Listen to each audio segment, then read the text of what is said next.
Welcome back, everybody, to the Podecito podcast. I am your host, Surreal469. Thank you for joining me as we go episode by episode through our collective favorite show. Of course, I'm talking about the incomparable Las Vegas. This episode did not come out on time, and boy, it's not even much of a story. It's just how it happened.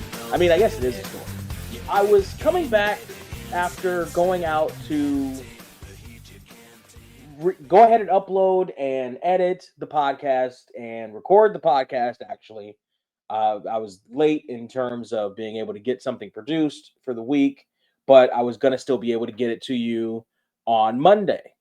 When I turned the corner, or tried to turn the corner to my block to go home, the police had blocked off the entire block.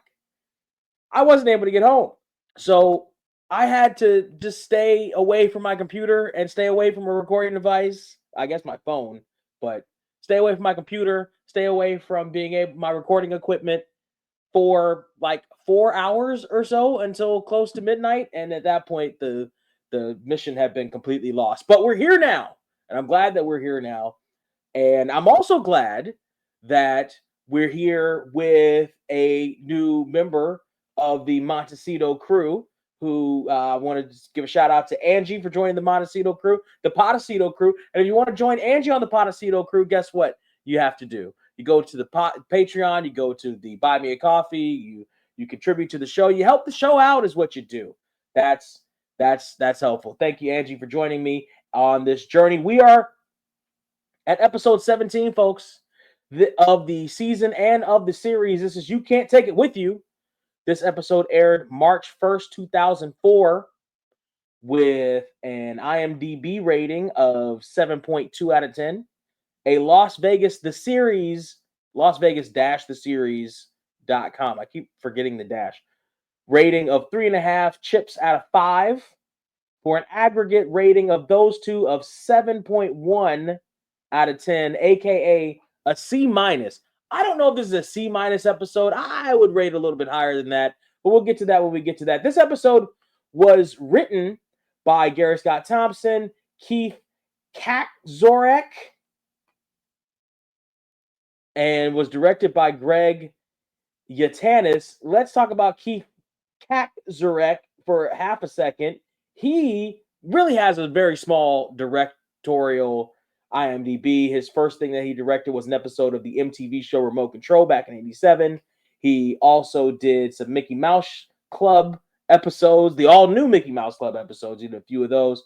He did some Hey Arnold. He hung around the cartoon area, some Nickelodeon for a little bit. He did 2 episodes of our collective show, Las Vegas. That is You Can't Take It With You. This is the first one. And then he did an episode in season 2 called Hide and Seek. And the last thing he did in terms of being a director was Star versus the Forces of Evil. He also got a story by credit for that. It's a segment called Royal Pain in 2015 for one episode. That is Keith Kaczorek. He also did, well, I guess that's a story by, if you want to talk about actually writing or written by credit. It's Sid the Science Kid for 2. I like Sid the Science Kid. Sid the Science Kid was actually kind of cool. For 2 episodes, that is our boy Keith. We're going to start this episode off with a very zoomed in shot of a seemingly angry young man with his fist going towards the camera, but he's surrounded by other people. I don't think he's looking to punch something. Well, at least not yet. He's not looking to get violent just yet. But he seems to be rolling dice, and out come the CGI dice about to hit the craps table. These didn't look terrible at the time, but they don't look great now, if we're being perfectly honest. They roll onto the table, however, and unfortunately they don't do like the dice did that one time and they hop up into the girl's cleavage. Instead, it's snake eyes. It's craps. And the guy calls the older gentleman standing next to him a cooler. Who grabbed you in the field right away? You're a friggin' cooler. The casino brings him in here to ice me. What's in your tank? Freon? Cooler? Cooler? I'm a retired orthodontist. Back! Spawn of Satan. Let me show you how this works. And And Nessa tells him there's a $10 minimum. He has some money and he's looking for a $10 chip. Nobody's going to give him a $10 chip. He thinks he's going to trade in his watch. They don't trade in watches. If they didn't trade in belt buckles and Hellraisers and Heartbreakers, they're not going to trade in your fakey watch, Mr. Man. I'm calling him Mr. Man, but he's got a name. Who is this guy? You know this guy. His name is Sean Astin. You've seen him in a bunch of stuff. He also coincidentally just happens to be the child of Patty Duke and John Astin, aka Gomez Adams from the original Addams Family. Did you know that? Did you know that? You should have known that. I can't even begin to tell you how extensive this guy's credentials are, but I'll try. He started with a made-for-TV movie called Please Don't Hit Me, Mom, where he acted against his mom, Patty Duke, who the character was an abusive mother, and apparently that was his first acting gig and his first time really being, I guess, super fearful of it. It's a weird story. She had to get him to act, and every time he did it, every time she turned to do it, he started laughing until she actually really scared him. And I don't know how that. There's a story to it. You just listen. There's a child actors documentary that you can find on YouTube with Patty Duke, and she talks about it. It's a weird story, but anyway, he's fine. He went on to be in The Goonies. You know what I mean? He went on to be in Encino Man. You get it? He went on to be in Toy Soldiers. He went on to be Rudy, the quintessential male sports movie of the 90s. That's Sean Astin. You know who else Sean Astin is? Sean Astin is Sam in Lord of the Rings, the quintessential nerd movie of the 2000s. He did this episode of Las Vegas, of course, which is probably his biggest, most crowning achievement. If you want to talk about the latest thing you can see him in, because this list is entirely too long, the last thing he's credited in that's out is 6 episodes of The Conners, I guess. But he's got, looks like almost a dozen things in post-production as of right now. That's Sean Astin. Here, he's playing Lloyd Campbell, and Lloyd Campbell is stuck in between, I was going to say a rock and a hard place, but I guess Danny and an Ice Queen. Danny and Ice Place? Sure. Danny and Ice Queen. Miss Nessa Holt, actress of which Marsha Thomason just celebrated her birthday. How about that for the January babies coming in representing? So Danny and Nessa basically intimate to Mr. Sam that he cannot do the watch thing, and he's getting on people's nerves. He's gonna have to move on with his play. The scene, by the way, we start off with a musical cue. I don't know where my head's at. I'm trying to get back in the swing of things. We start with a musical cue. If you're watching on the original version, why surreal? You got the original? No, I don't have the original version. If you're watching on the original version, as well as on Peacock, as well as on Amazon, as well as on Roku, you're going to be looking for a song called Are You Having Fun by New, spelled N-U. Now, this is a song that doesn't seem to be in any print, at least in the West. My phone pulled up some kind of, I think it's Japanese writing. It might be Chinese. I think it's Japanese though. Writing translation as not even translation. It was just a straight writing. In searching for it, the song Shazam actually came through. I've had to double up on my musical search engines recently. If you can find it somewhere, it's a good song. On the DVD though, you're going to be listening to a song called So the Circus is Back in Town by Kato Salsa Experience. Kato spelled C-A-T-O. That's not a bad song either. There's no wrong answers here.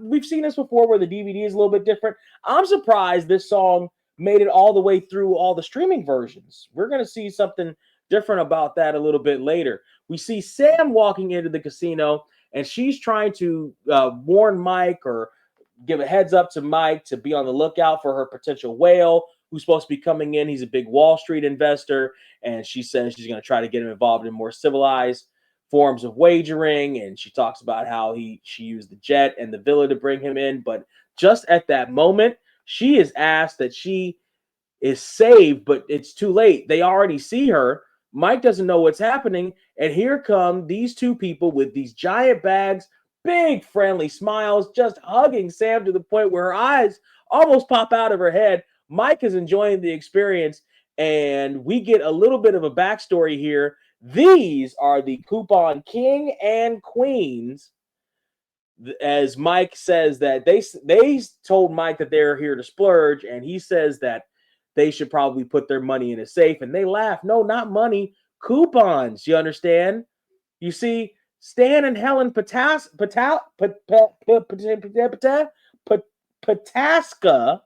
I want to say Pataski, but it's Pataska. Are the coupon kings and queens, and they have been hounding Sam since her last hotel gig. And the coupons are she does not. She wants cash. She wants you to spend cash, as they do in Vegas. The coupons are not supposed to be used, or at least they don't believe that the coupons should be used the way that these guys are using it. But these guys are using it to their advantage. Now, in thinking about this, first, well, we can talk about. Well, there's a whole lot of things to talk about. Let's get the technical stuff out of the way, and we can talk about the actual show here, please. This is Helen and Stan Pataska.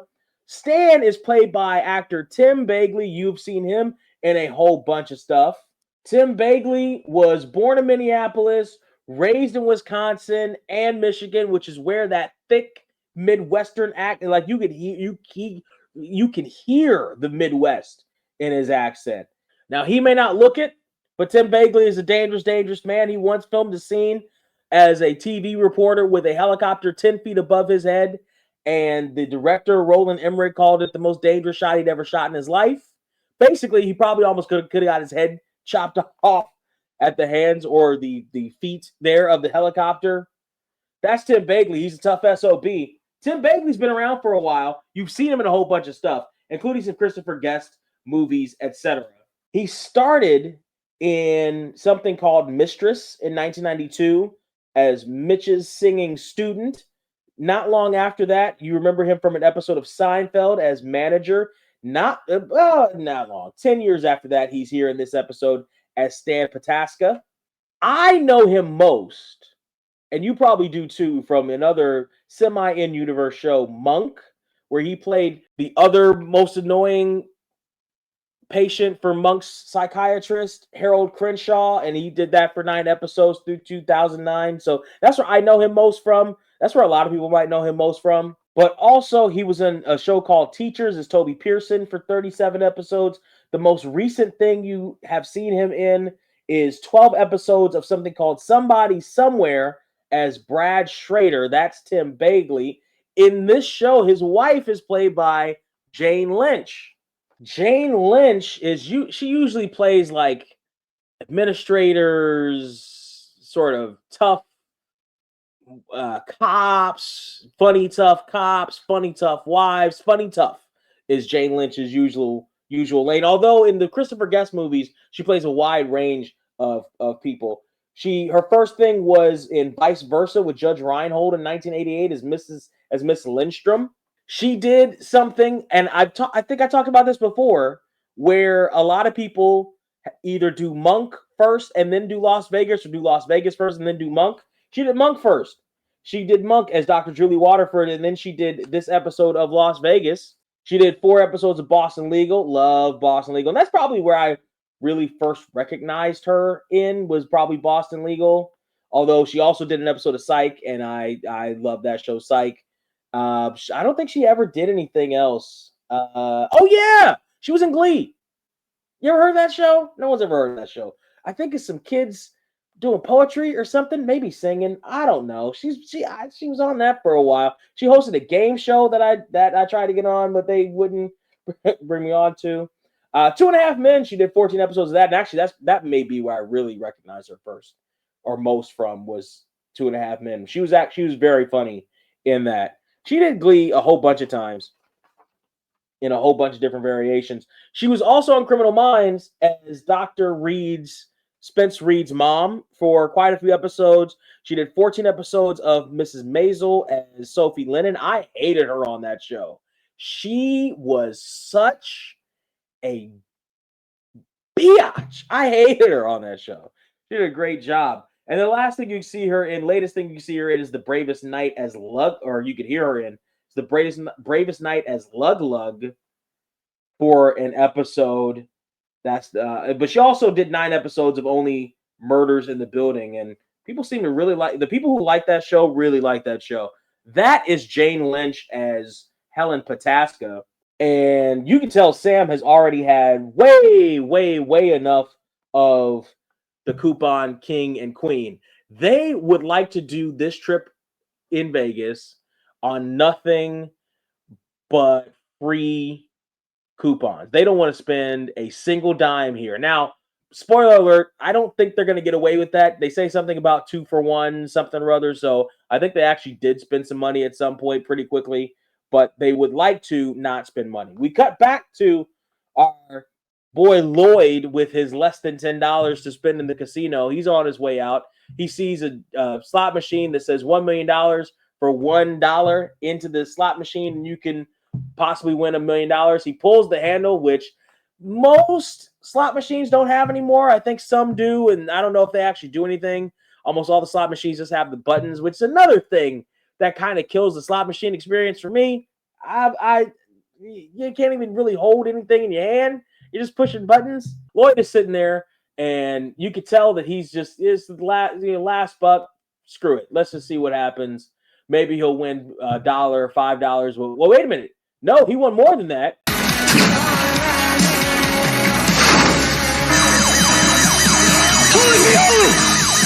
just won $1 million! I just won $1 million!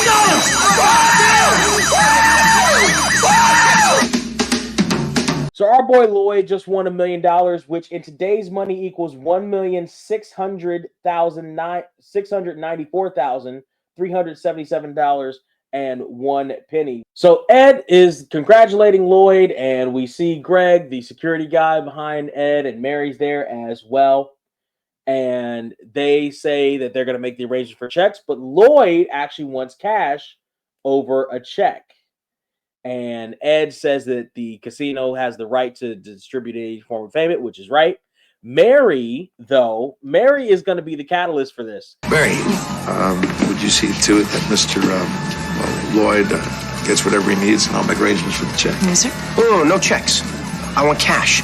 Gee, Lloyd, I'm really sorry, but we reserve the right to decide form of payment. What? He's a local. We'll pay him in cash. It'll double our publicity. Our slots will be packed. Okay, we'll make it happen. Cash. We understand each other. Because Mary goes ahead and agrees with our boy Lloyd, who I guess we can go ahead and can we automatically say that he's got Montecito magic? He won $1 million off of a buck? Can we say that that's Montecito magic for this episode?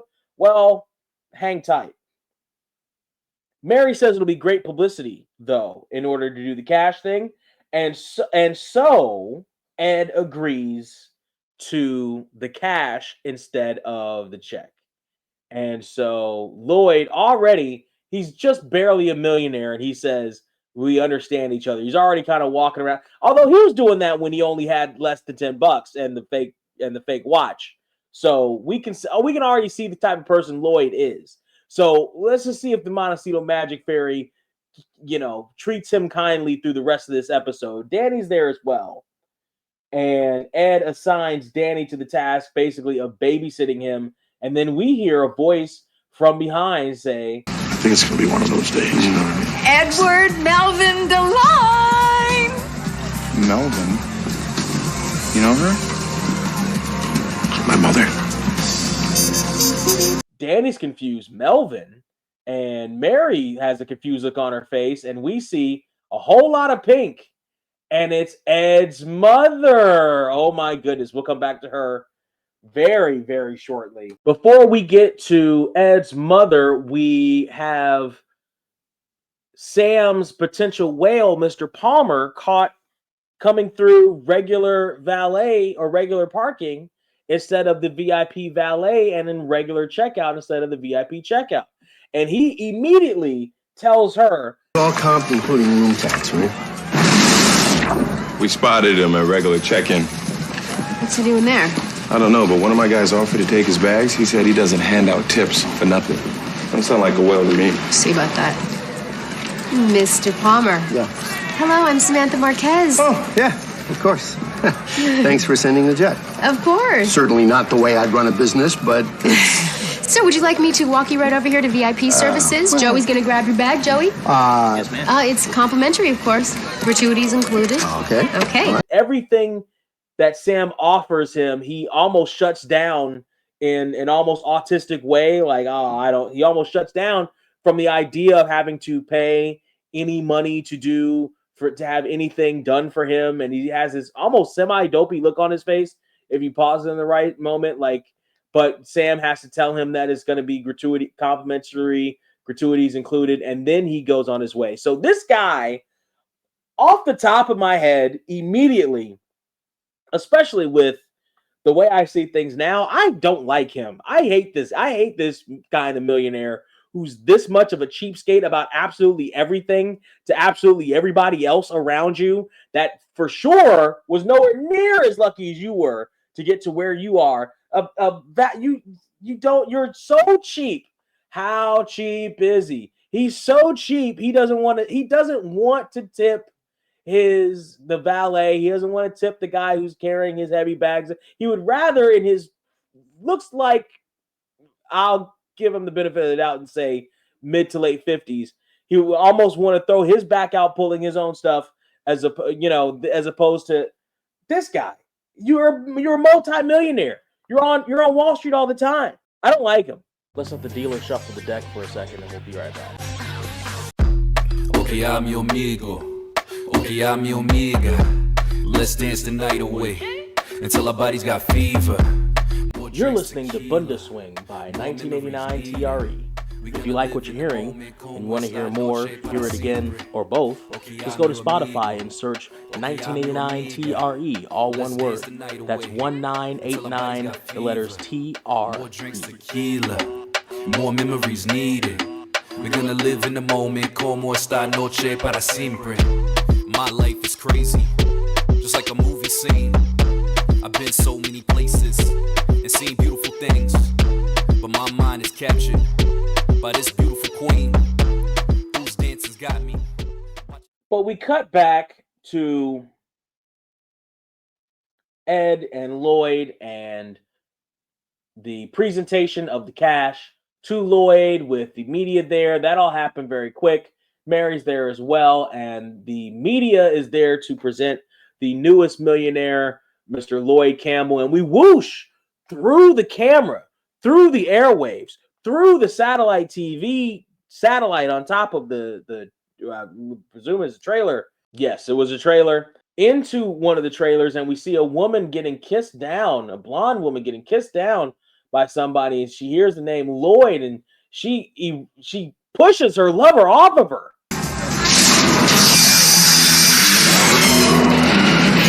This time it's actually one of our own. The newest millionaire in Las Vegas is local resident Lloyd Campbell.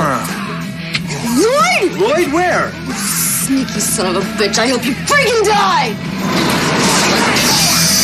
What a voice on this young lady. First off, let's talk about the music of this. This is a musical cue. Yes, it is. In the original version, the song is Forever by Kid Rock for just a brief second, but it is Forever by Kid Rock. If you're watching on the DVD, it's a production song, probably.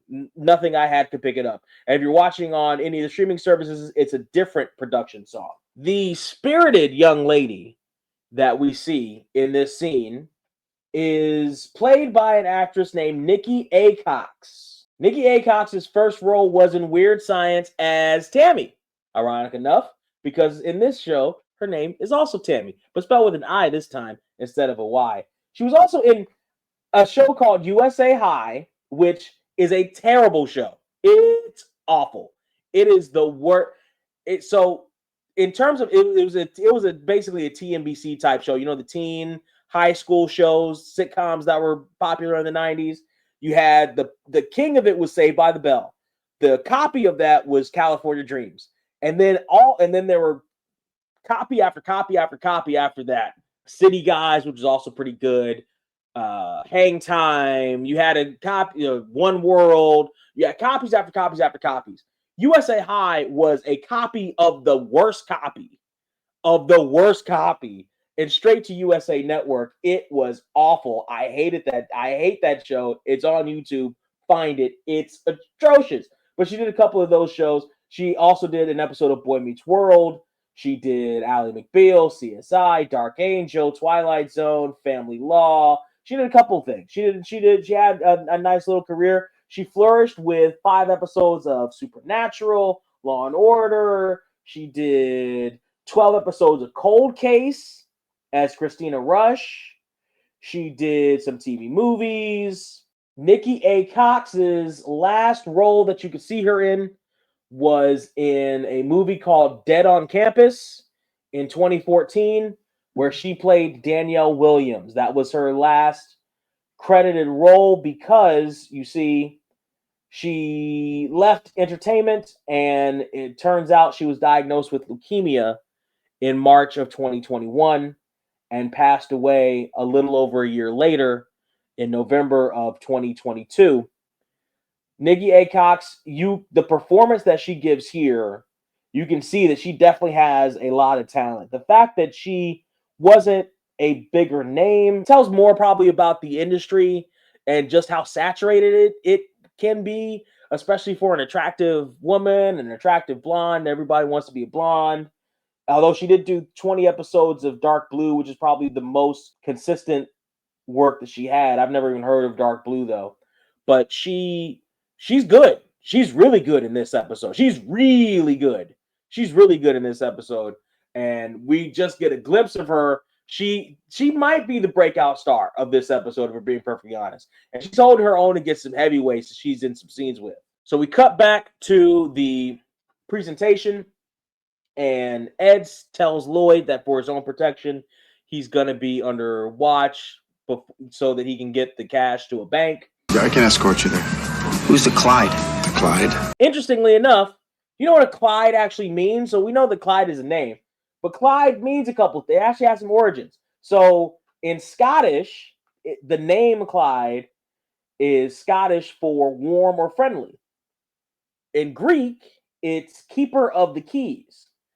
In slang, and this is how Lloyd is using it, it's stupid, inept, or boorish person. Ironically enough, because Lloyd is the most boorish person in this episode. Okay, no, Nikki A. Cox is, but and it's I'm gonna have to call her Tammy because we have Nikki Cox and we have Nikki A. Cox, and that's gonna get confusing for you and probably for me too. So Tammy, I want to call her Nikki, but we have another Nikki. Tammy is probably the most boorish person in this episode, but Clyde. Lloyd is calling Danny a Clyde. Ed has to explain that it's his right-hand man, but that he gets but Mary says they'll get a complimentary suite, but you see... She says I can have anything I want. What I want is to sleep with my money. Well, I guess since it is your money, you can do with it what you like. Damn Skippy. Right. Skippy. And mind you, they gave him a clear briefcase. I don't know why they gave him a clear briefcase. For the publicity of the thing, they gave him a clear briefcase with the money. What did they think he was going to do with the cash? Like, I guess, realistically, you would say get it to a bank. So Lloyd wants to sleep with the money. And Ed says that he's going to have Lloyd sign a hold harmless agreement to make sure that the Montecito isn't responsible for anything happening to him or the cash while he's on the premises. Lloyd tries to big league him and says, what if I don't want to? What if I'm not asking?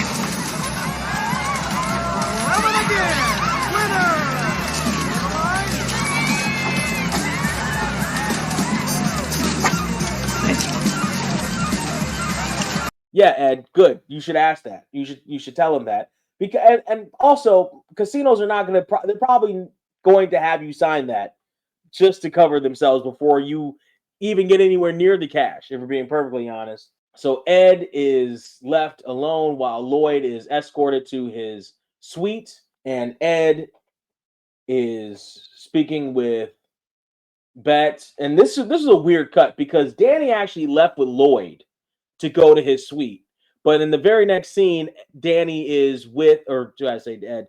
Danny left with Lloyd and Mary to go to Lloyd's suite, but in the very next scene, Danny is in Belisara with Ed and his mom Bet, short for Elizabeth, is played by June Lockhart. June Lockhart is not late great. She's still here. June Lockhart is not only is June Lockhart still here, when June Lockhart in June of this year will be 100 years old. How about that? So June Lockhart's first credited role, she is a legend in this game. I'm not skipping over her thing. I am because her credits are long, but there's some I have to mention. Her very first thing is A Christmas Carol as Belinda Cratchit. She played Mrs. Cratchit uncredited in 1938. Her first credited thing was All This in Heaven 2 as Isabel de Praislin in 1940. She did a movie with Gary Cooper called Sergeant York as Rosie York in 41. She did a movie with Judy Garland, Meet Me in St. Louis.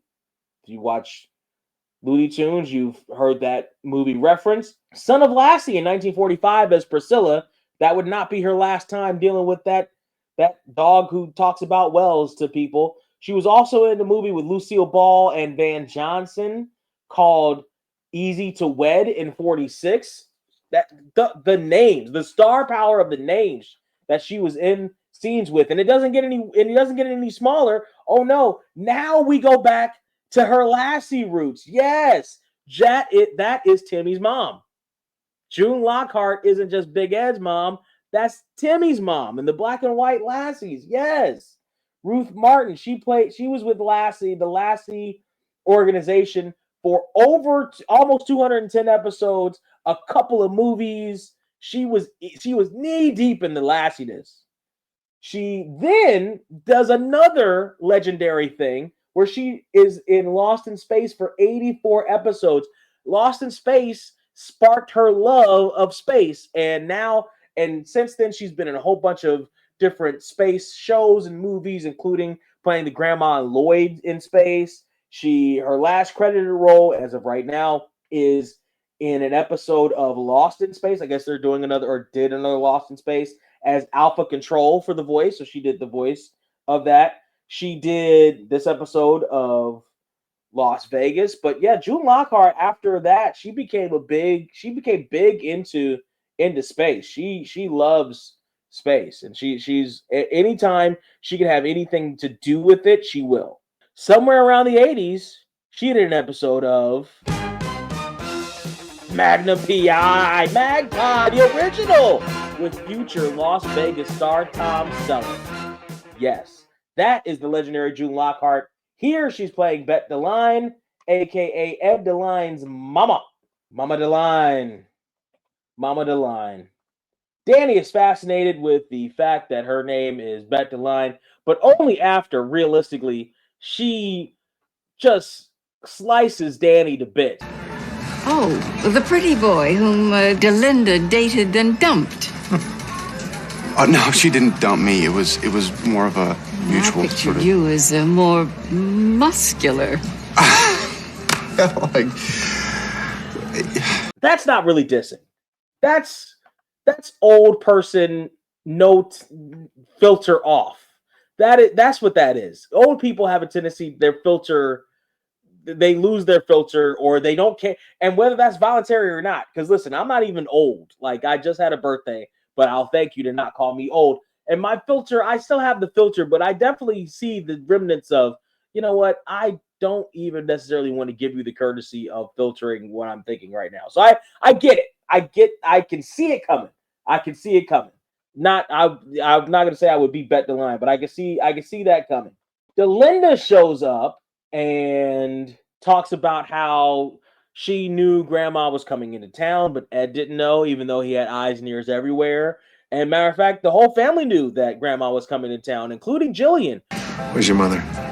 Strangest thing, after Grandma called, Mom suddenly remembered she had some really important shopping to do. In Budapest. So you can tell that Bet the Line isn't necessarily the most popular of people, that she can be abrasive occasionally. So if you're not directly in the line of fire, it can be halfway fun. And if you are, well, maybe not so much. Delinda and Bet go off and do some catch up, and Ed finishes his drink because, yeah, he needs to. And I get it. We cut to Lloyd's room where he goes in and he checks it out with Mary and Danny, who has magical teleportation powers again, because remember, he was on his way there, stopped at Belisara, and and manages to catch up with them. I don't know if they waited outside the door for Danny to finish with the Belisara scene or something, but let's just say that that's exactly what happened. Musical cue here as well. You see, on all versions of this, you're going to be hearing, and they like this song for classical music to play in the background, usually in suites like this. We've seen this before. Haydn String Quartet, OP 64, number 5, quote unquote, The Lark, first movement by Cha Central Medical. Mary and Danny try to convince Lloyd to put his money in the bank for his own safekeeping, but he still wants to sleep with his money. As we cut to that hallway, their hallway, the Las Vegas hallway, we see Sam and Ed and Mary, and Sam and Mary are getting Ed tickets to a whole bunch of different things to do with his mother, including but not limited to a French-Cuban restaurant called Che Guevara, take on Che Guevara, the revolutionary. So here's the thing about Che Guevara. There isn't or wasn't one in Las Vegas. There is a Che Guevara in Knoxville, Tennessee, though. The restaurant exists, just not in Las Vegas. So if you're in the Tennessee area, you can check out Che Guevara.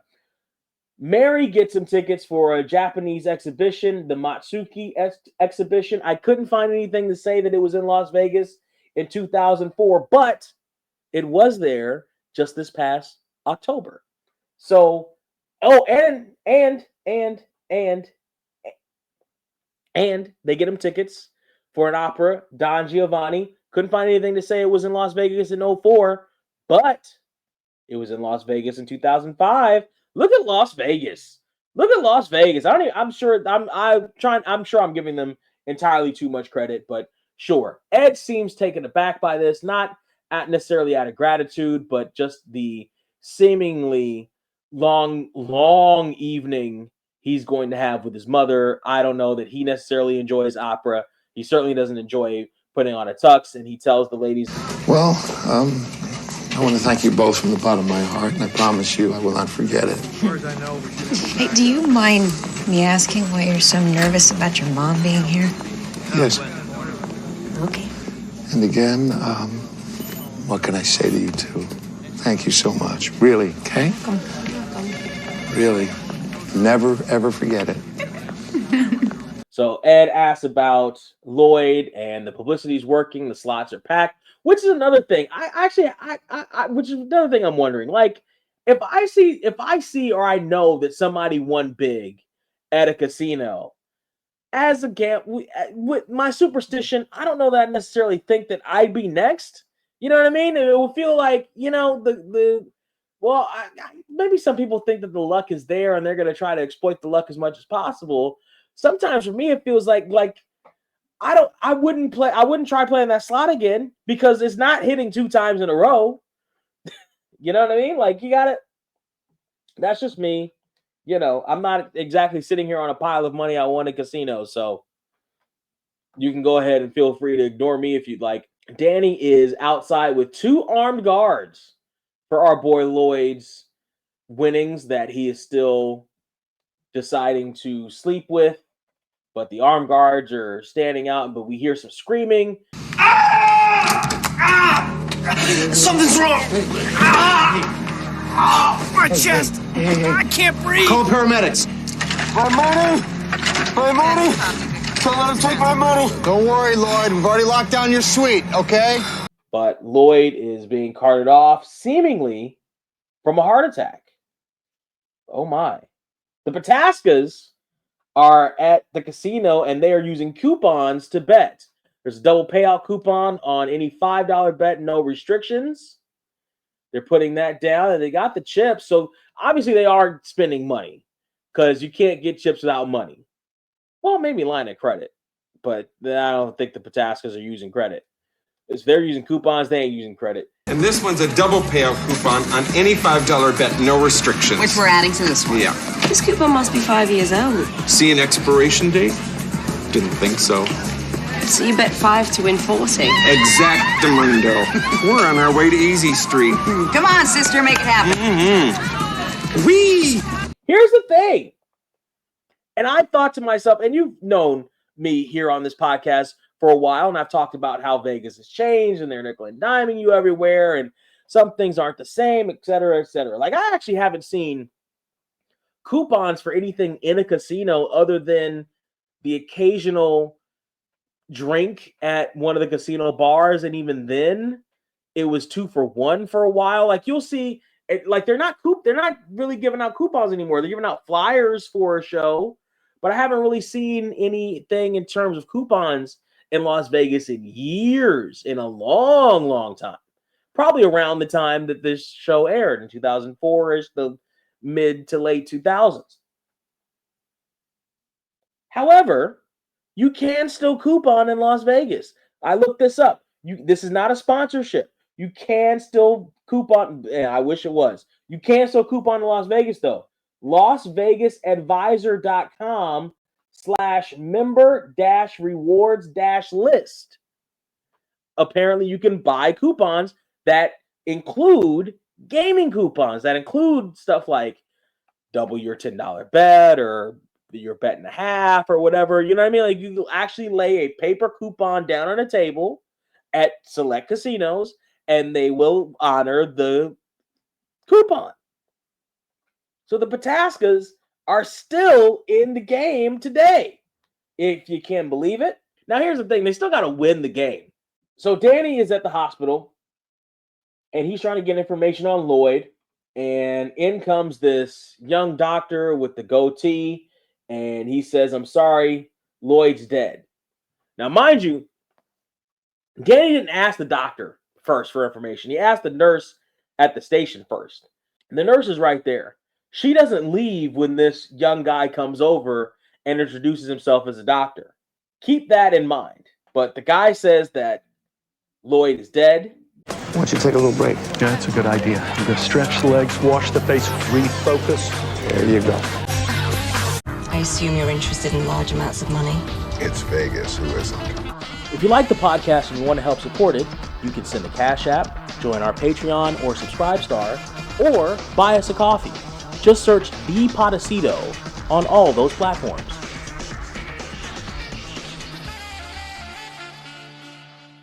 So then we cut to Bet in Belisara telling embarrassing stories about Big Ed DeLine, including but not limited to the fact that he was so small and skinny that in order to make weight for the wrestling team, he put soup cans in his pockets. And it's like, really? Like, soup cans? Like, you wouldn't, to make weight. Like, they wouldn't check that. They wouldn't hear that going around. Like, I've heard stories like that, but it's like, really? That's how that would go? Like, I remember playing Pop Warner football. You weren't wearing a whole lot of clothes when they weighed you in. You know what I mean? Like, you were wearing your uniform when they weighed you in. So, and there were no pockets in those uniforms. I can't imagine. But to make the team, even to make the team, you wouldn't be in your street clothes to make the team. Whatever. It's just a story. And so Bet reveals that his nickname was Binky, and that when Bet and his father took Ed to go see Peter Pan at Radio City Music Hall, he had just one question. Yeah, what was Captain Hook's name before he lost his hand? You want to know the answer? Of course you do. The answer is that there's no original name for Captain Hook via the books. That was an unfortunate rhyme, but still.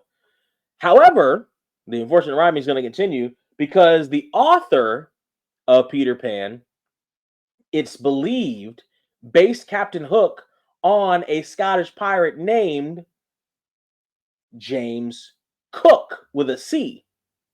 So it's not an illogical leap to think that maybe Captain Hook's original name was Cook, and then he lost his hand to the Croc via Peter Pan, and so his name then became Hook. Ed comes over. He's not happy with the fact that Mary and Danny are enjoying these stories from Bet, and he tells her that he's worked hard to get the respect of his crew. Here we see a great moment between Bet and Ed. Edward, honey, this is Las Vegas. You gotta lighten up. Which, by the way, is a great line coming from Mrs. Timmy's mom, right? That's a great line coming from one of the quintessential TV moms of the 50s. He then says that if either one of them says a word, they're fired. And he goes ahead and leaves. And then here comes Tammy, not Nikki Acox. But this is, by the way, this is interesting. We have Nikki Cox and Nikki Acox in the same scene at the same time. And we're going to have that again. They're going to interact with each other. That's just too many Nikki Coxes in one area. It's almost like pure matter and pure antimatter meeting. It's not, but go with me. She tells Ed that she is his wife, and Ed and Tammy are in the conference room, and Ed has to reveal to Tammy that that Lloyd died. So apparently he had a fatal coronary. A heart attack? Yeah. He's 29 freaking years old. These things are rare, but apparently they happen. You know, maybe it was the excitement of winning. I told him to stop buttering everything. But then she immediately asked for her money. So Tammy and Danny and Ed go into the room and they find the briefcase, but there's no money there. And the money doesn't seem to be in the room. And Tammy's not only distraught, but she immediately goes on the attack and starts swinging at Danny McCoy. And I feel like the wrong take, she could have given him a black eye, for being perfectly honest. Tammy's a spitfire. Tammy's a spitfire. We cut to a huddle in the lobby, and the Potaskas are holding court with their coupons. Okay, this one. This is good for a free slot pull and French lessons at Paris. No expiration date. That's a good one. Hi. Some good. Oh, we're just showing some of the new folks how to save a buck or two in this town. I don't have to tell you, Vegas can get pretty pricey, so we're Yeah. just trying Would you come with me a minute? Sure. Yeah. Sam, I need you in Mystique now. Oh, we love Sam. And Nessa is going to have to rein in the coupon folks because they have to. Although a lot of places would say that they're not going to honor some coupon, but I guess they legally kind of have to. But Nessa's trying to pull them away from the young people who came to spend money. And if I'm being perfectly honest, the way that I disliked Palmer, the potential whale, early on, and we're going to see more of him later, and he's going to reiterate why I don't like him. I do like the Potaskas, especially knowing what Vegas has become. I do like them. I like them, especially knowing that Las Vegas has turned from a place where you can go to willingly give your money away to a place where you go and they immediately try to siphon as much money from you with force. So you know what? Fight the power, Potaskas.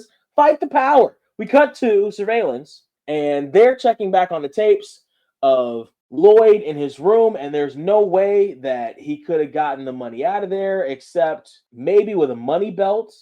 But I don't. Where would he have gotten a money belt from the casino floor to the room? He didn't leave the premises at all. Probably wasn't a money belt. Probably where would he have even gotten tape it to himself or something like that? I don't even know where he would have hidden. He probably, in the time that he was there in the room while Danny and Mary left, he was probably figuring out a plan. He probably called somebody to get out of there, which they don't necessarily think about.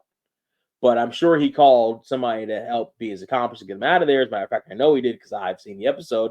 But I don't think he would have found tape or anything to help him take the money out, would he? But they're trying to figure out how exactly the money left the room. Mary is sent to go babysit with Tammy again, and Ed says that he's going to sit there and check the tapes. But after he sends Danny go chase the money, but Danny bows up to Ed here. And this is probably the first justified standing up to Ed that Danny does in the series. I don't think it's the last. Matter of fact, I know it's not the last. But it's definitely justified in the way that he does it. Mary and Danny both see what Ed is trying to do. Ed is trying not to go to the opera, etc. But Danny is not having any of it. Let me get this straight. So you're going to stay in the surveillance room? Yeah, right. No, you're going to go to the opera with your mother. Whoa. You telling me what to do? But Mary has his back, and this is good on Mary. Mary has his back, has Danny's back. I'm gonna go babysit Miss Congeniality in Dead Lloyd's suite, and you're gonna spend some time with your mom, Mr. President. And Danny comes in with the combo, the hammer. What the hell's the matter with you? Do you even realize how lucky you are? Do you realize that woman is 100 pounds of pain in the ass? I would give everything that I own just to have my mother back for one day.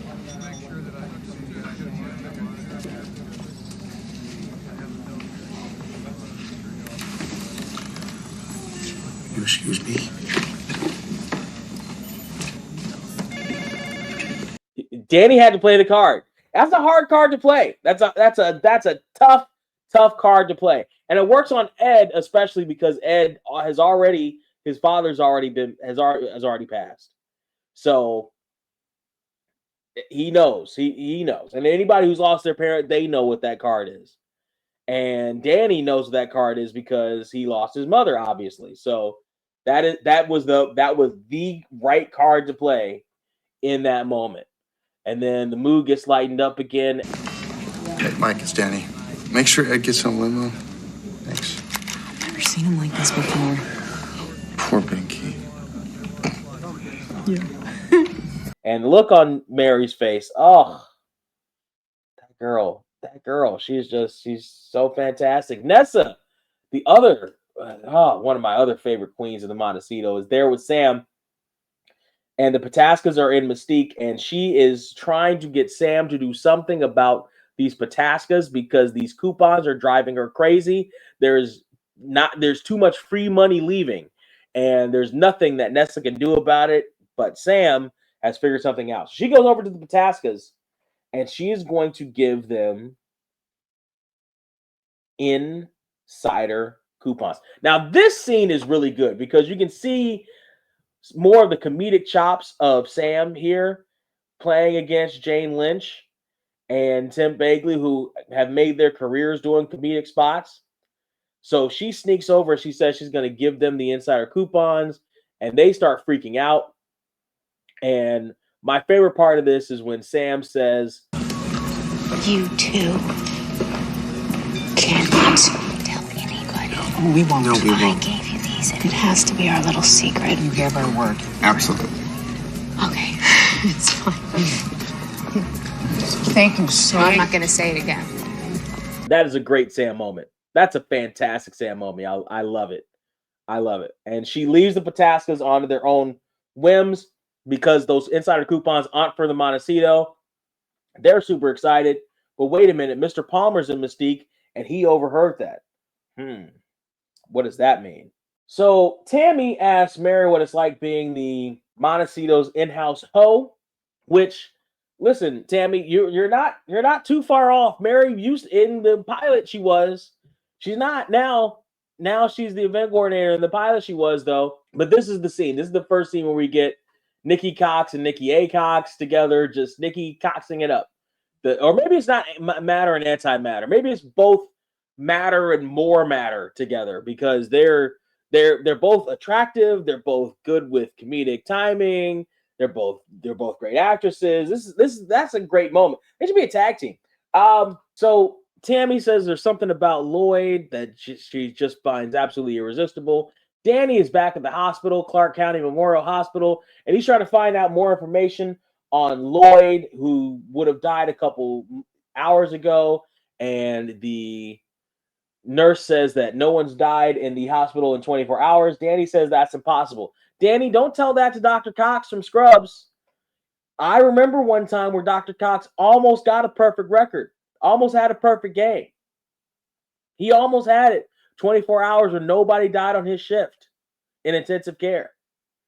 And that's the goal for hospitals all over the world. So don't tell me that there's no way to win that game, soldier. And don't tell that to Dr. Cox.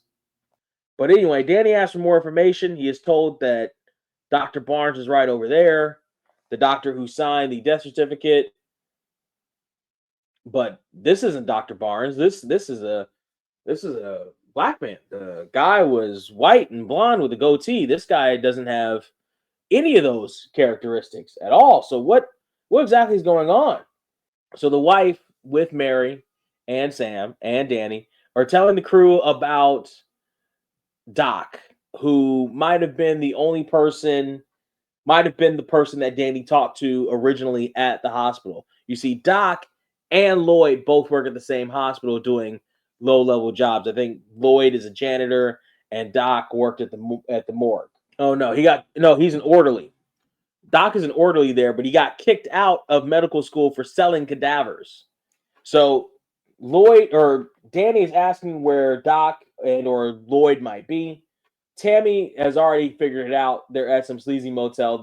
Apparently she really knows the motel, and she knows the habits of Lloyd and Doc, who, for their part, entirely creatures of habit, like to the point where they knew exactly what motel they would be at. Come on, guys. Come on. You're millionaires now. Come on. So Danny and Tammy find Lloyd, and Lloyd gives the speech about how they were just going to sit and wait things out for a couple of days before they take off with the cash and split it 50-50 or split it however they're going to split it together. Also, Lloyd didn't want her to have any of the money.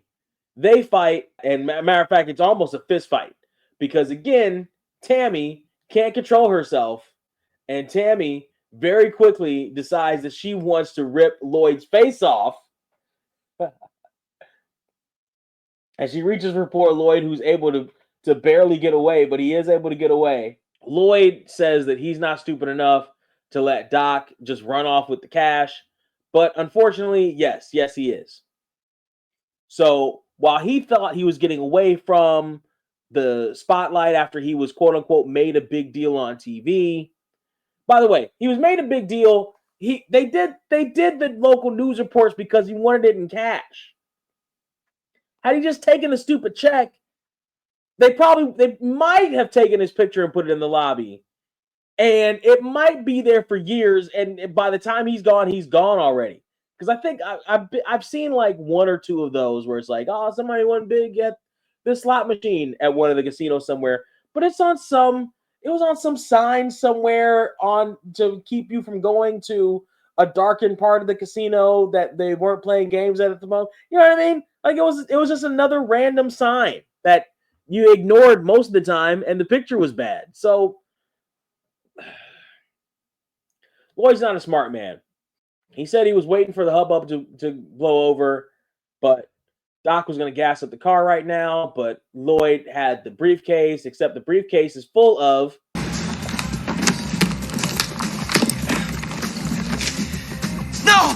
erectile enhancers. No. We cut to the opera, and Bet is telling another story about Ed. Did your father ever tell you that for his 11th birthday, we took him to Bayreuth to see the entire ring cycle? Wow, how fun. Yeah, it was a great treat. He pouted the entire time. He was always a great pouter. Wrinkles, Edward, wrinkles. Listen, she might have been right. You know what I mean? But she didn't know about Botox, and Botox is going to come back into favor in a few years. So Ed will be able to take care of those wrinkles if he would like to. Bet wants some drinks with her granddaughter, Delinda. And so Delinda has a place that she wants to take her. And we're going to get to that. It's going to be a great time as Mike is actually driving the limo for the family. It's good to see. You've seen Mike and Rose like this before, but it's definitely going to be a girls' night out. Delinda and her grandma, and that's interesting that her grandma is that spry and lively and fun that she wants to hang out with her and wants to take her certain places. It's great. Thanks, Mike. Let me know where they wind up. And do me a big favor. Take the smile off your face. But Mike is enjoying the whole thing. Mike's role in this episode is just to enjoy the suffering of the other Montecito cast members. And that's hilarious. Danny's in the elevator bay. But the money's still missing. So what? Who cares? It's not our problem. I mean, mystery solved, right? Okay, Ed, look, I know that these guys are idiots, but there are idiots. Excuse me, what does that mean exactly? They're locals. Oh, so, all right, go ahead. Help the local idiots and then get your ass back to work. How's that? All right. So we cut to the casino, and it's Danny and Nessa. And they talk about how Mr. Palmer, Sam's whale, isn't betting.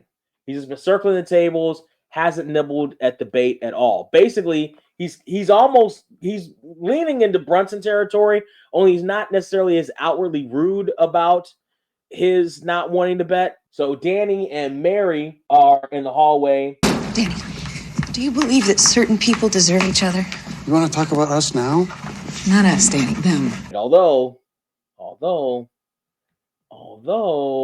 the answer is yes. The answer is yes. Two people are yes.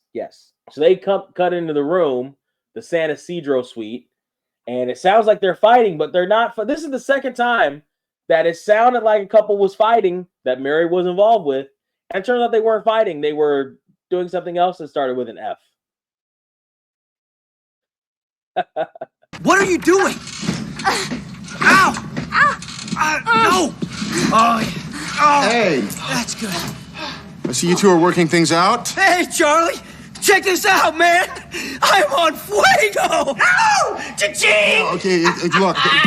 Another favorite line of mine out of this is when Lloyd is asked about Doc, and Lloyd says that Doc is a bad gambler. He plays poker. What game does he like to play? Ooh, poker. Oh, true that. The man cannot pass up a game of Texas Hold'em. I mean, he plays like old people screw, slow and bad, but he can't resist it. By the way, that's a great line. That's a great way to describe something. So Danny and Ed are in surveillance, and they're trying to figure out where Doc possibly could be playing. But Doc isn't playing in any high-stake poker room in town. Sam's potential whale is missing. Not full whale, but potential whale is missing. And there's a rumor that there's a floating crap game in the hotel. And Ed says, I'm taking a hooker to the chicken ranch. I don't know what that means. Taking a hooker to a chicken ranch. I have no idea what that means, but Ed says it. And they've been scrolling the floors for unusual traffic. But Ed gets a call. And it turns out Mike is going to tell Ed exactly where Delinda and Bet ended up. And they ended up in Mystique for an all-male review.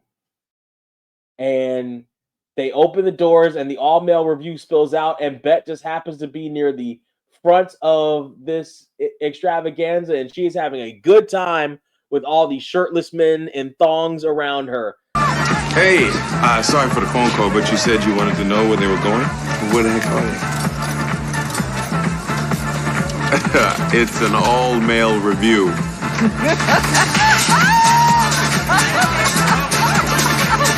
Whoa. No. Everybody, back the other way. Can't come out here. Let's go. Arriba, baby, arriba! Oh, Edward, isn't this wonderful? Again, great line reading from Timmy's mom. The songs that we hear here, musical cue, in the original version is Kalinda Club Mix by Lawrence Wolf. You're going to hear a production song on the DVD. On the streaming services, you're going to hear a not well-mixed version, at least not on the Peacock version, of a song called St. Lucia by Shahruz Raufi. So the song is St. Lucia. The artist is SHAHROOZRAOOFI. Not a terrible song. Even, and again, Mike kicking back in with the enjoying of the humiliation of somebody else around him, tells Ed that your mom is a riot. I can see where Delinda got it from. Yeah. Skip the generation. Come on, Daddy, dance with me. Which, by the way, is very reminiscent of when the Zhao sisters asked Danny to dance with them, even in the tone. I don't know if it's just the club girl voice in the 2000s, but Beck DeLine is having a lovely time looking at all the male muscles around her. Hold on a second. Let's get a new deck in here, and we'll be right back.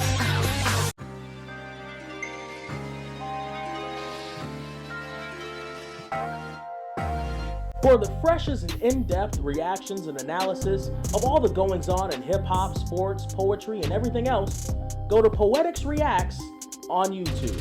Hosted by world-famous poet and chef Mr. Poetic, Poetics Reacts gives you points of view you never thought of and never thought of saying out loud.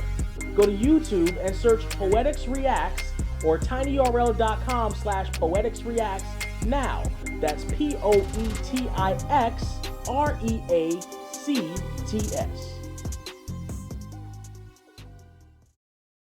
Sam and Danny are in the hall and they see all the commotion, all the extra traffic going to a room. They both have lines in on some of the people that they're looking for. Danny's looking for the craps game. Sam's looking for her whale. Turns out the whale is in the middle of the craps game. And people are sitting there playing the game for coupons. Come on, everybody, place your bets. Everybody's a winner, and our Walt is on a roll. Later from Decatur. The Mr. Palmer has connected with the Potaskas on his love of saving money. And they're very, very good running buddies at this point. And then Palmer has the nerve, after all this, in his conversation with Sam, to kind of talk her down a little bit. I'm happy that you're getting a hang of things up here, and I think you're really going to enjoy the real action down in the casino, don't you? Frankly, no. I'm just not a gambling man. Except for the millions you risk every day in the market, sir. No, you see, I put my money in good, solid companies that I know. But listen, thank you very much for everything. I think they need a shooter.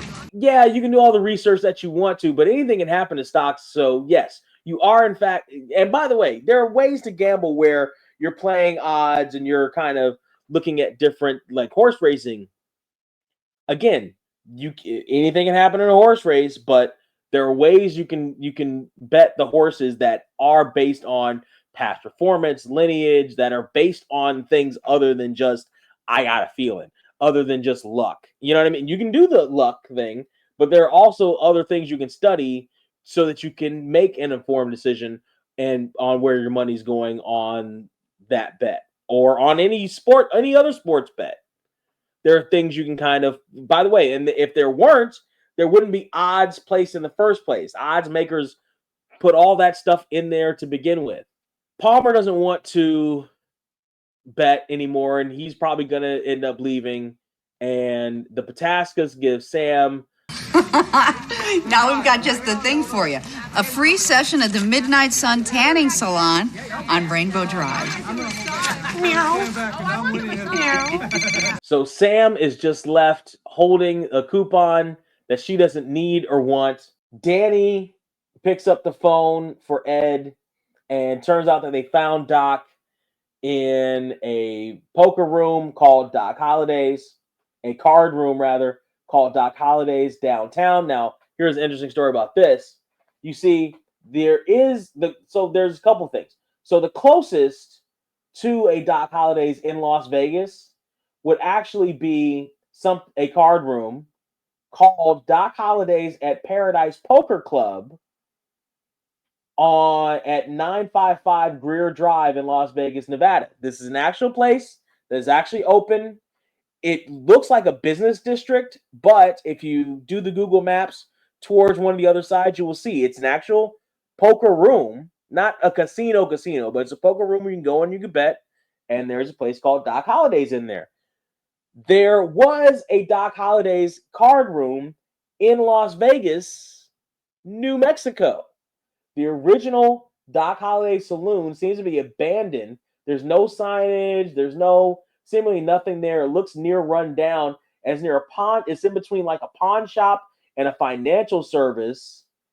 603 East Lincoln Street, if you want to Google map that one, in Las Vegas, New Mexico. That was the saloon owned by the original actual Doc Holliday. So those are the two things I can find out for that. Turns out the Doc that we're looking for, he is in this particular poker room, losing at poker because... I think you're bluffing.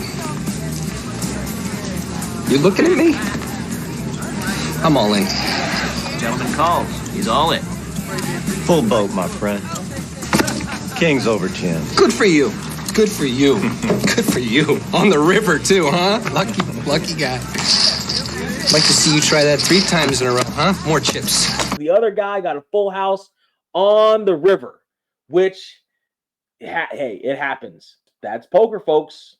So Doc Holliday is betting more of the money that he had, not investing it, not running off with it, not even necessarily closing the bag that has it. It's still open in this poker room. Anybody can just walk by and just pick it up real quick. So Danny and Lloyd and Tammy are trying to come up with a plan, but of course Tammy can't stop being Tammy. Doc! You worthless piece of crap! Freeze it! Hey, nobody stops my girl! My angel! Come on, please. Angel! Don't hurt each other. You called her a bump-busting bitch, remember? Doc! Let's go back to Montecito. You apologize to her right now or I'll kill you! Hey! Be nice. Damn it! I'm sorry, I love you! What? You did him too? So Doc tries to take off. Danny steals the bag from Doc, and Tammy yanks the bag. My money! Like a petulant child. Nikki Acox was amazing. So Danny and Ed are in surveillance, and they're trying to kind of just look over things and catch up on the day. And then we see Tammy on the cameras. Both of them see Tammy on the cameras with what appears to be the worst, lumpiest, oblong, polygon baby bump in the history of ever. But she's trying to walk away, and immediately is run into by Danny.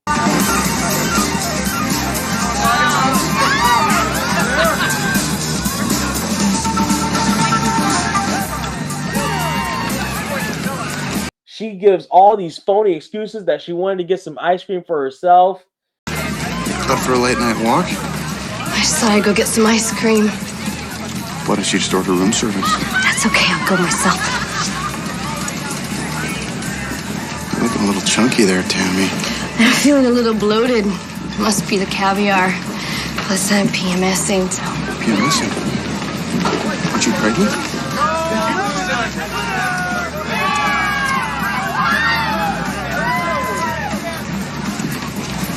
I'll give you $100 grand if you just look the other way. The sidestep back and forth between Danny and Tammy is great. And it shows the talent of Nikki Acox. Man, she was great. She was fantastic. And I can't say enough about her. She was fantastic. Danny brings her back into the room. Lloyd is tied up on a chair that's knocked over, semi-naked. He's still in his underwear, though. And Tammy's going to try to take off. You come any closer, I'll jump. Please, jump. What? He's tired of them. He's been sitting here playing games with these two for far too long. He's telling them that they have to get out. And as Tammy and Lloyd are arguing about what's going to happen with the money... I got an idea! Why don't you split it? Even Steven. Huh? What, like 50-50? Yeah. Except Doc bursts into the room. And as Doc bursts into the room, what happens is the wind from the window that Tammy opened hits a cross breeze from the door that Doc opens. And so as soon as he does that, after Tammy pours the money out onto the bed, it goes flying all over the room and out of the room and onto the streets of Las Vegas.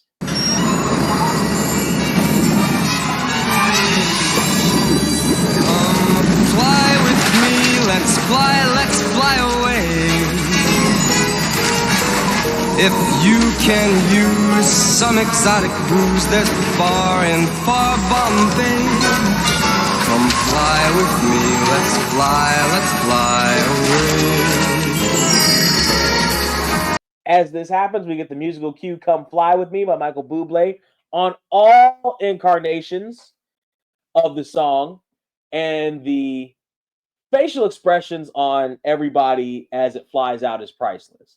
Danny has not given up, but he's just like, oh my God, now what? Tammy's face is great. Sean Astin's, when it first pops up, it's like, yeah, this is my life. Then it kicks in, I need to stop this from happening. And he panics trying to get all the dollar bills, him and Tammy and Doc. It's almost like they're in one of those booths where the money flies all around them, and whatever they can catch and put in their, whatever's on their person when they leave, they can keep. However, because it flew all over onto Vegas Boulevard, it's seen as a publicity stunt, and it's on the front page of the paper. Danny and Ed are in surveillance, trying to commiserate over what happened with the money that went flying everywhere. Bet calls Ed down to Belisara to meet her new lover, Guillermo. If you're watching on the original version and the DVD, the song that plays here is a song called Sway by Michael Bublé. If you're watching on the streaming services, the song is called Quantum Roots by the Lords of Dogtown. Not a bad song, if we're being perfectly honest. I like that song. So Guillermo doesn't know a whole lot of English, but Bet and Ed have a little heart-to-heart where Ed reveals that It's just that I wish I could make you happy. Edward, darling, you manage this magnificent place. When will you ever learn? That is not your job. and that is quite the lesson for the mother-son relationship, the son and the mother-son relationship, to understand, to be mature enough to figure out, to be mature enough to process and fully deal with. Take it from me. She talks about how she's 84 and it's been 15 years since Ed's father passed away. Well, Bet may be 84 in this, but June Lockhart was only 79. James Caan was 64. Meaning that if we stick with the timeline of the actors, that June Lockhart's only 15 years older than Ed. But if we're sticking to the timeline of the characters, let's say Ed is 64 as well. Then June had Ed when she was 20, which would have been perfectly normal, if we're being perfectly honest, in, say, the 50s or so. So, wait, 64, late 40s, right? No, yeah, it would be 64, 2004, 60, so 40. Yeah, that would have been right. Yeah, you can be a 20-year-old mom then. Yeah, sure, of course you could. You can be one now, but it was very common then. Ed still does the protective son thing to Guillermo, and just wants to make sure that she's happy. Edward. As we wrap up the episode with news footage that's playing, where a reporter's talking about the incident with the flying money, and he ends with, in the most amazing publicity stunt Las Vegas has ever seen, last night the Montecito Hotel and Casino literally blew $1 million out the window. Cheering crowds raced down the strip trying to collect the loot as it floated to earth. There were numerous accidents reported, more than 100 disorderly conduct arrests, and at least one heart attack. But hey, I got mine. Only in Las Vegas. I like this episode. Who are these people giving this a C-? I like this episode. I don't think it's a C- episode. I think this is a solid B episode or so. B? Want to call it a B? B? Episode B? Yeah, I don't hate. I like this episode. This is a good episode. Oh, C- episode. No, stop it. If I were to give this episode a rating, I would probably give it a solid 8. That's a B. I'd give it a solid 8 episode. I like it. Again, the appreciation for Nikki Acox's turn here as Tammy is phenomenal. She's really good in that role. June Lockhart comes to play. She's really good as well. Of course, Sean Astin is Sean Astin, and he has this. Sean Astin really did get a lot of his acting skill probably from his mom, because his dad too. John Astin's a great actor too, but Patty Duke had a way of falling into roles. Patty Duke was a phenomenal. She had a horrible life growing up, but she was a phenomenal actress, and I think Sean Astin got a lot of his acting talent from mom's side of the family, because we've seen over the course of his career him slide into a myriad of different roles, and it works. Like he figured out what his wheelhouse is, and he works well within that wheelhouse. And I don't even know what the wheelhouse is. Like you can see him in a lot of different things, and it works. It fits. And as a matter of fact, a lot of times you don't even see Sean Astin. Like, you know who he is, but it's not like it's not like he's Denzeling it. You know what I mean? Like, Denzel has become a parody of himself, where Denzel just plays Denzel and everything. Sean Astin hasn't reached that point where he just plays Sean Astin and everything. I don't even know if Sean Astin has a character, has a public persona character like that. He's just really good in the role. Sean Astin is great at this as Lloyd Campbell. I like him. I like Tammy. I like June. The Titan of industry who can't unclasp the death grip on his wallet to give the bellboy a tip just irks me. It just irks me to death. You have the money, Stu. Oh, it just irks me. Well, that's how I keep it. That's not how you keep it. But we won't go into economics. But that's not how you keep it. We all know that's not how you keep it. But okay, sure. Let's pretend that it is. He irks me. He just Also, why did he even agree to the trip if he knew he didn't want to agree to the trip and have to deal with Sam? The Pataskas, they were fun. I could see why Sam would get annoyed with them. But for us as an audience member who don't have to deal with them directly, they're kind of fun. I like them. I like this episode. This is one of my favorites. Wouldn't say I'll call it one of my favorites, but I wouldn't skip it either. Like, it's a good episode. And again, I gotta come back. I gotta end this on Nikki Acox's performance in this episode. She also was just a bundle of talent, and the ability for Las Vegas to find these. Maybe it's a Nikki Cox thing. Maybe the next great actress is going to be Nikki B. Cox, because you have Nikki Cox, Nikki A. Cox. So Nikki B. Cox is probably going to be sweeping all the awards ceremonies as soon as she gets an agent and gets booked on something. I like this episode. Like I said, I can't. This is. I wouldn't say this is one of my favorites, but it's a good episode. We do see, and Mike's role as just not the Greek chorus, but just the kind of observer, the kind of not even imp. He's because he's not getting involved with anything. He's just watching and enjoying the festivities around him. That's an interesting play for one of the characters to be used on the show like that, and I do like that. Yeah, but I like this episode. I want to know what you think about this episode. I need you to let me know in comment sections and reviews all over the place on Twitter what you think about this particular episode. Message me. However, you can get smoke signals, whatever. What do you think about this episode? You can't take it with you. I can take your critiques with me. I can take your opinions about this episode with me. I can take your support with me if you go to the Patreon and the Buy Me a Coffees and stuff and join Angie here and the crew of the Podecito. That would be greatly appreciated. Also, share. That's the most important thing. Share. My apologies again for another late episode in short succession. I did not want to start doing that. And I don't intend on doing that again. But you really like probably over nothing. None of my neighbors know what happened. They were all probably asleep or in the house somewhere. They didn't want to get involved or just didn't want to get involved. And my neighbors are nosy too. So the fact that they didn't know even what was happening is weird. But both sides of the blocks, I couldn't get to the house for basically the whole night. So I apologize for that. And we're here now, and we will be here next week with episode 18, Nevada State. That has some interesting implications. That has some interesting guest stars, including the implication of Sam's background. We're going to know more about Sam Marquez and her background after Nevada State, as well as a little bit of shipper bait, huh? As well as a little bit of movement there on the old shipper front. That should be interesting. Nevada State next week. I do like that episode. I like Nevada State. It's not there are some technical things I do different with Nevada State for sure. Some directorial things, some decisions that were made in terms of production that I would change.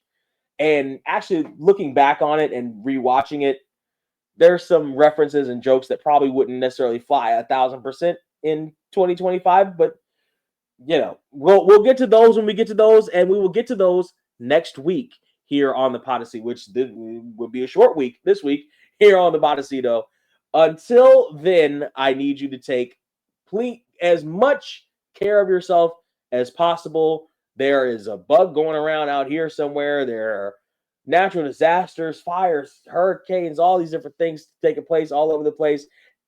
I want you to take full care of yourself because we're just a little show here where we talk about our favorite show and go into try to give each other some levity, some light while we discuss a light show like Las Vegas. Although it's going to get heavy in a couple episodes, actually. The Las Vegas is going to get heavy in a couple episodes, but we'll get to that when we get to that. Next week is cheerleaders. Yay! It's in good cheer. I like that. Don't you? Of course you do. Next week, we talk about Nevada State. I can't wait to see you next week. But until that time when I do, as I was trying to get to before, but in a roundabout way, please, the sentiment stays the same.